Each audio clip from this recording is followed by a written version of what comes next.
In this problem, we're given g of x, a function, that is equal to x squared minus 8, and we're asked to find the average rate of change from -3 to 7. We can safely assume here that the -3 and 7 are x values or input values into that function. And when you're asked to do something like find the average rate of change, it's the same thing as saying find the slope between 2 points.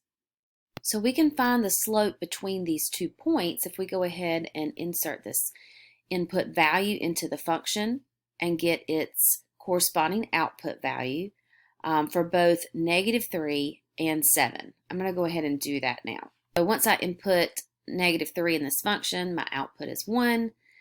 For an input of 7, the output is 41.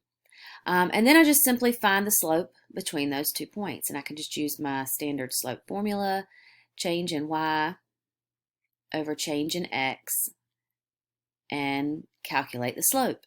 And again, the slope being the same thing as the average rate of change. So finishing that calculation, we get that the slope, or average rate of change, is 4. In the next part, we're asked to find an equation of a secant line containing these 2 points.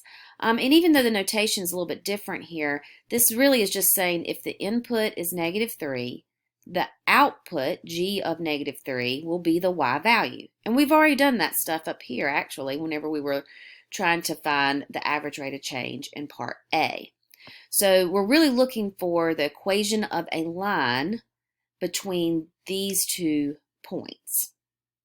And if part of the concerns about this word secant, I've brought up on a different tab here.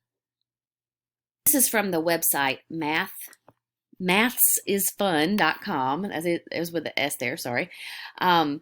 Tangent lines versus secant lines. And so here we see just a function curve and the difference between a secant line and a tangent line. So the secant line can touch or intersect even that curve in 2 or more places along the curve, whereas the tangent line just touches or intersects that curve at 1 point, thus having the same slope at that 1 point. So what we're looking for is the secant line.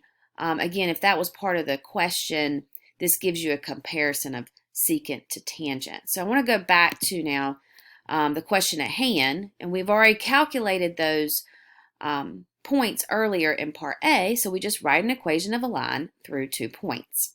Here I'm choosing to use the point slope form since we calculated the slope earlier in part A, and I use the first point, -3, 1, as my y sub 1 and x sub 1 for this form.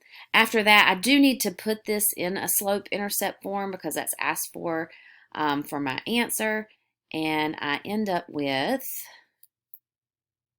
the following equation in slope-intercept form.